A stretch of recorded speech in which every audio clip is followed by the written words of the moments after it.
अस्सलाम वालेकुम dear viewers. आज हम करने जा रहे हैं डिस्क्रीट मैथमेटिक्स के एक्सरसाइज 1.3 का क्वेश्चन नंबर 16, जिसमें लिखा है determine the truth value of each of the statements if the domain of each variable consist of और रियल नंबर्स।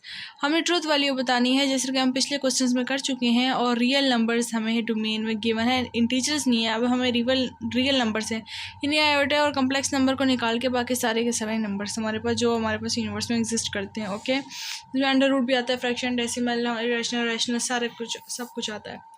उसके बाद आते हैं हम पार्ट नंबर 1 में। पार्ट नंबर 1 में हमें कहता है कि there exist an x square is equal to 2। क्या रियल नंबर में ऐसा कोई नंबर है? पहले देखिए हमें इंटीजर में दिया था कि इंटीजर में ऐसा कोई नंबर बताओ कि x square is equal to 2 हो जाए, लेकिन ऐसा तो कुछ इंटीजर में था नहीं। लेकिन रियल नंबर में क्या ऐसा कोई नंबर है? बिल्कुल है। एक एक्स के लिए ऐसी कौन सी वैल्यू जिसके लिए ट्रू हो जाएगा? वो है अंडर रूट 2। अंडर रूट 2 का स्केल हो तो 2 आ जाता है, 2 इज इक्वल टू 2। तो ये एक वैल्यू के लिए अगर ट्रू हो जाए तो देयर एग्जिस्ट का आंसर ट्रू आएगा। So it's true. Part B है there exist x square is equal to -1। ऐसा कोई नंबर बताओ, कोई भी एक ऐसा नंबर बताओ जिसमें एक्स का स्केल है तो -1 आंसर आ जाए। तो हमने अंडर रूट -1 तो ले नहीं सकते, क्योंकि वो तो हमारे पास आयोटा की फॉर्म है, कॉम्प्लेक्स नंबर है, कॉम्प्लेक्स नंबर हमने लेना नहीं है। और उसके अलावा अगर कोई नंबर आपको पता है, ऐसा कोई नंबर है नहीं, क्योंकि अंडर रूट का स्केल लेते तो हमारे पास आंसर आता, लेकिन ऐसा कोई नंबर है नहीं, तो हम कहेंगे इट्स फॉल्स, क्योंकि ऐसा कोई नंबर एग्जिस्ट नहीं करता। अगर हमें कॉम्प्लेक्स नंबर भी बोला होता कि कॉम्प्लेक्स नंबर भी डोमेन में है तो हम इंटर कर लेते, लेकिन कॉम्प्लेक्स नंबर डोमेन में नहीं दिया, इसलिए नहीं है। और सी पार्ट है हमारे पास, for all of x square plus 2 is greater than equal to 1। कि एक्स स्क्वायर प्लस 2 अगर हम लें तो हमेशा बड़ा और या तो फिर इक्वल टू 1 होगा। It's true since it is true for all real numbers and its square will always be positive. We can not take under root -2 because it will become a complex number 2 iota. हम कभी भी negative under root नहीं लेते, क्योंकि वो हमेशा complex number बन जाता है। इसलिए हम हमेशा पॉजिटिव अंडर रूट लेंगे, और पॉजिटिव अंडर रूट के साथ कोई भी 2 का नंबर प्लस करो या कोई भी इंटीजर प्लस करेंगे तो हमारे पास वो बड़ी वैल्यू बन जाएगी, जो कि हमेशा 1 से बड़ी होगी, या फिर अगर उसकी इक्वल आई तो इक्वल हो जाएगी। ठीक है, तो ऐसा कोई नंबर नहीं है। जैसे कि आप लोग जानते हैं एक्स के अंदर कोई भी नंबर हो, अगर उसके अंदर 2 प्लस कर दें तो हमेशा 1 से ऊपर ही आएगा। तो उसके बाद हम जाते हैं, और नेगेटिव अंडर रूट तो हम लेंगे नहीं कभी, क्योंकि वो तो कॉम्प्लेक्स नंबर है, इसलिए हमेशा पॉजिटिव लेंगे। और पॉजिटिव के अंदर 2 और प्लस कर दोगे तो कितना बड़ा वैल्यू बन जाएगा। समझे कि हम 0 का ही अंडर रूट लेते हैं। 0 का अंडर रूट क्या हो गया? 0 हो गया। 0 + 2 क्या हो गया? 2। 2 is greater than equal to 1। Yes, greater है तो 2 हमेशा ग्रेटर होगा। ओके, पार्टी में आते हैं, for all of x square is not equal to x. कहते हैं कि सब के सब वैल्यूज़ में अगर किसी भी इंटीजर का नंबर लें, स्केल लें, कोई भी इंटीजर लें, उसका स्केल लें, तो कभी भी इक्वल नहीं होता सब की वैल्यूज़ के लिए। नहीं, ऐसा नहीं है। 0 का स्केल लो तो वो इक्वल हो जाता है, 0 का स्केयर 0 ही होता है। और अगर हम 1 का स्केल लें तो 1 का स्केयर 1 ही होता है। तो ये इसमें दोनों वैल्यूज़ में फॉल्स हो गया। So it can not be true, यानी कि इसने बोला था सब के लिए ऐसा है कि यानी कि 2 का स्केल लो तो 4 होता है, 4 इज़ नॉट इक्वल टू 2। ऐसा हम हर वैल्यू के लिए ऐसा ही होता है कि उसका स्केयर और उसके नंबर के इक्वल नहीं होता, लेकिन सब के लिए ऐसा नहीं होता। 0 1 में कंडीशन अलग हो जाती है। तो यहाँ तक था हमारे पास क्वेश्चन नंबर 16 तक। आगे हम देखते हैं क्वेश्चन नंबर 17। क्वेश्चन नंबर 17 हमारे पास थोड़ा सा डिफरेंट है, बट बहुत ईजी है। Suppose that the domain of the prepositional function P of x consist of the integers 0 1 2 3 4। अब हमें फिक्स इंटीजर्स दे दिए हैं 0 से लेकर 4 तक। Write out each of this proposition using disjunctions, conjunctions and negation. Negation का डिसजंक्शन और कंजंक्शन को यूज़ करना है। डिसजंक्शन यानी और, नेगेशन यानी एंड, और नेगेशन यानी नेगेशन। ठीक है, हमने ये यूज़ करने हैं और हमने बताना है इन फंक्शंस को। ओके, हमारे पास पहला पार्ट है there exist P of x, यानी पी ऑफ एक्स एग्जिस्ट करता है। देयर एग्जिस्ट में से कोई भी एक वैल्यू ट्रू हो सकती है, कोई भी एक वैल्यू ट्रू होगी, इसलिए हम क्या फंक्शन यूज़ करते हैं? और, यानी या तो ये फिर या तो ये या तो ये या तो ये या तो ये या तो ये। तो पी ऑफ 0 और पी ऑफ 1 और पी ऑफ 2 और पी ऑफ 3 और P of 4। We want to assert that P of x is true for some x in the universe. So either P of 0 is true, or P of 1 is true, or P of 2 is true, or P of 3 is true, or P of 4 is true. यानी अगर कोई एक भी value true होती है तो हमारे पास देयर एग्जिस्ट की कंडीशन सेटिस्फाई होगी। लेकिन फॉर ऑल में कहते हैं कि सारी की सारी ट्रू होनी चाहिए, यानी कि P0 भी होनी चाहिए, एंड कंजंक्शन यूज़ करेंगे, and P of 1 and P of 2 and P of 3 and P of 4। यहाँ पे फॉर ऑल के लिए हम यूज़ करेंगे एंड, और देयर एग्जिस्ट के लिए हम यूज़ करेंगे और। उसके बाद आता है हमारे पास there exist of negation P of x, यानी पी ऑफ एक्स की जो भी वैल्यू थी उसको हमने नेगेशन में ले लेना है। नेगेशन पी ऑफ ज़ीरो और नेगेशन पी ऑफ वन और नेगेशन पी ऑफ टू और नेगेशन पी ऑफ थ्री और नेगेशन पी ऑफ फोर। उसके बाद आता है हमारे पास पार्टी में हमें कहते हैं for all of x there negation of p of x, negation यानी जो फॉर ऑल के अंदर नेगेशन है, कोई भी टर्म है जो पी की है उसके साथ हमें नेगेशन लेना है, हर एक के साथ अलग अलग लेना है। Negation P of zero and negation P of one and negation P of two and negation P of three and negation P of four. अच्छा, यहाँ पे हमारे पास देख सकते हैं, यहाँ पे पहले टर्म के साथ यानी जो हमारे पास अंदर टर्म यूज़ हो रही थी उसके साथ हर किसी का अलग अलग लगाना था, लेकिन यहाँ पे जो भी होल टर्म है यानी अगर हम इस नेगेशन को इग्नोर कर दें तो इस इग्नोर करने के बाद क्या बनता है, there exist P of x, जो कि इसकी इक्वल है there exist P of x, बिल्कुल है। तो हमने फुल वही टर्म लिखनी है, यानी कि होल के अंदर ब्रैकेट में फुल वही टर्म लिख के बाहर क्या कर देना है, सिर्फ नेगेशन लगा लेना है।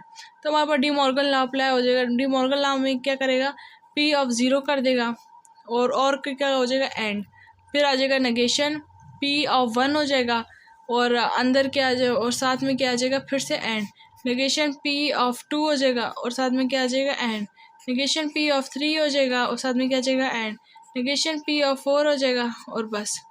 उसके बाद negation for all of x p of x, यानी कि यहाँ पे for all of x p of x वही कंडीशन अप्लाई हो रही है, देखिए for all of x p of x and वाली लिख के बाहर साथ में क्या लिखने नेगेशन। यहाँ तक भी ठीक है, अगर हम इस फॉर्म में लेकर आना चाहते हैं डी मॉर्गन लॉ अप्लाई करना चाहते हैं तो ये भी ठीक है। उसके बाद आता है हमारे पास क्वेश्चन नंबर 18। क्वेश्चन नंबर 18 के अंदर हमें कहता है suppose that the domain of the prepositional function P of x consist of the integers -2, -1, 0, 1 and 2, right out each of this proposition using disjunction conjunction and negation. बिल्कुल same वही question है।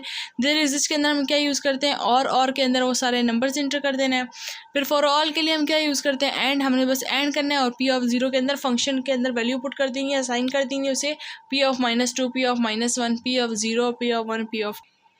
उसके बाद आता है हमारे पास पार्ट सी के अंदर है there exist negation P of x, हर वैल्यू के साथ में नेगेशन इंटर कर देना है क्योंकि नेगेशन पी ऑफ एक्स है। फिर उसके फॉर ऑल ऑफ एक्स उसके एंड में सारों के साथ नेगेशन इंटर कर देनी है। उसके बाद there exist P of x, पूरी there exist P of x की वैल्यू लिख के उसके साथ बाहर क्या लगाना है नेगेशन। फिर for all of x p of x की पूरी वैल्यू एंड के साथ लिख के उसके साथ बाहर क्या लगा देना है नेगेशन। उसके बाद आता है question number 19। Suppose that the domain of the prepositional function P of x consist of the integers 1, 2, 3, 4 and 5. Express this statement without using quantifiers, instead using only negation, disjunction and conjunction. There exists p of x। अगर हमारे पास इस बार क्या number दिए गए हैं 1, 2, 3 and 4 and 5, exist का क्या use होता है और यूज़।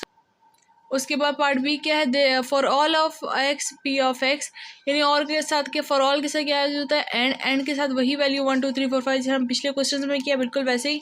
और negation there exist P of x, यानी कि बाहर होल नेगेशन अंदर पूरी वही सेम वैल्यू, और के साथ बाहर अगर नेगेशन आ रहा है फॉर ऑल के साथ एंड होता है तो पूरी वैल्यू वही बाहर है, सिर्फ एंड आ जाएगा। पार्ट ई है, पार्ट ई का अगर मैं आपको सिंपल तरीका बताती हूँ, मैं आपको पूरा एक्सप्लेन करती हूँ।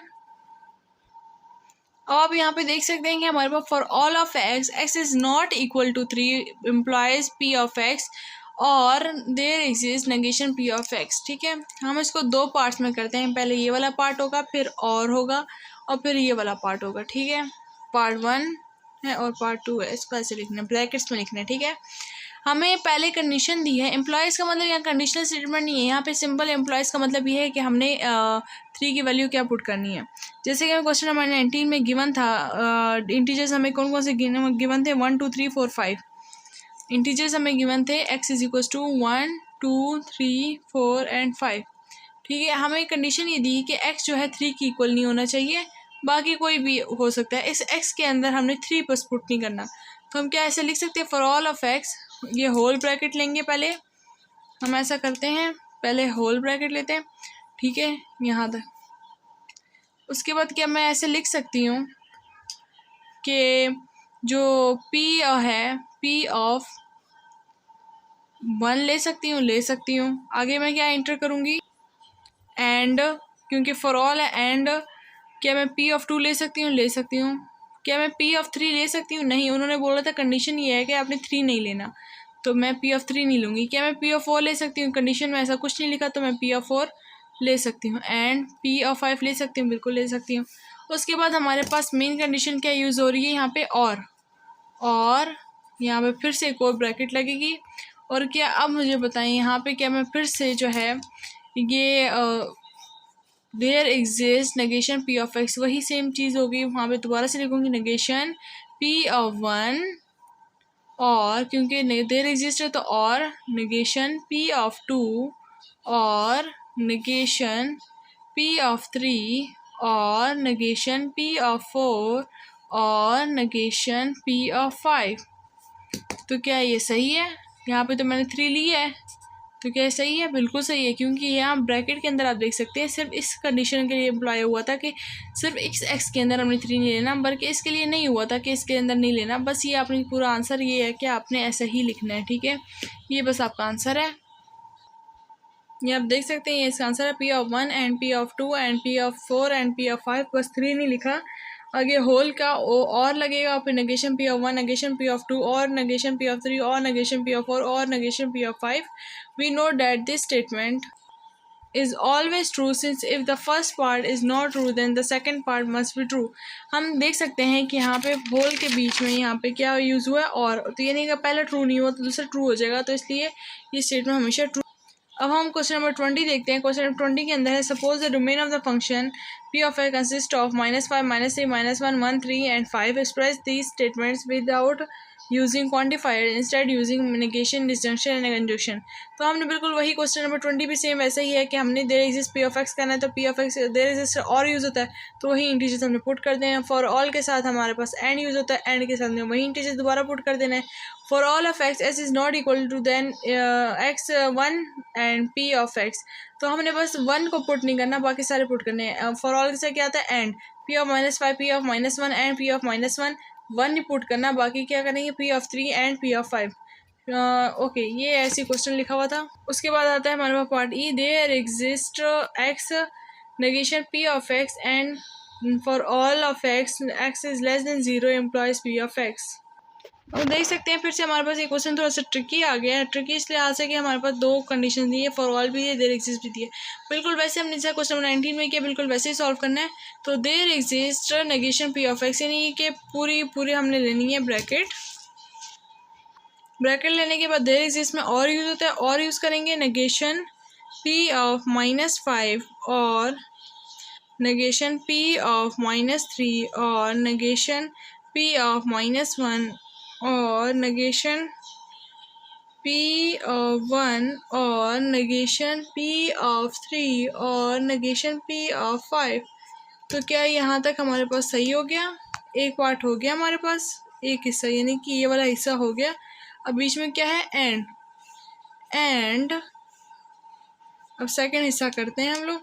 सेकंड हिस्से में गया फॉर ऑल ऑफ एक्स की सारी वैल्यूज़ के लिए, बट एक्स क्या होना चाहिए less than 0 implies P of x क्या होना चाहिए जो कि एक्स लेस देन 0 है, यानी कि नेगेटिव वैल्यूज़ लेनी है।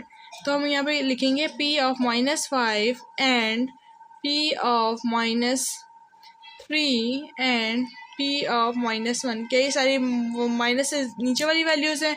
बिल्कुल नीचे वाली वैल्यूज़ हैं, और इसको होल। तो ये हमारे पास होगा इसका आंसर। क्वेश्चन नंबर 20 तक के लिए आज के लिए था, और इससे अगला अगर फर्दर क्वेश्चन आपको चाहिए तो आप लोग कमेंट में आके बताइएगा। थैंक यू सो मच, आज के लिए इतना ही। ओके, अल्लाह हाफिज़।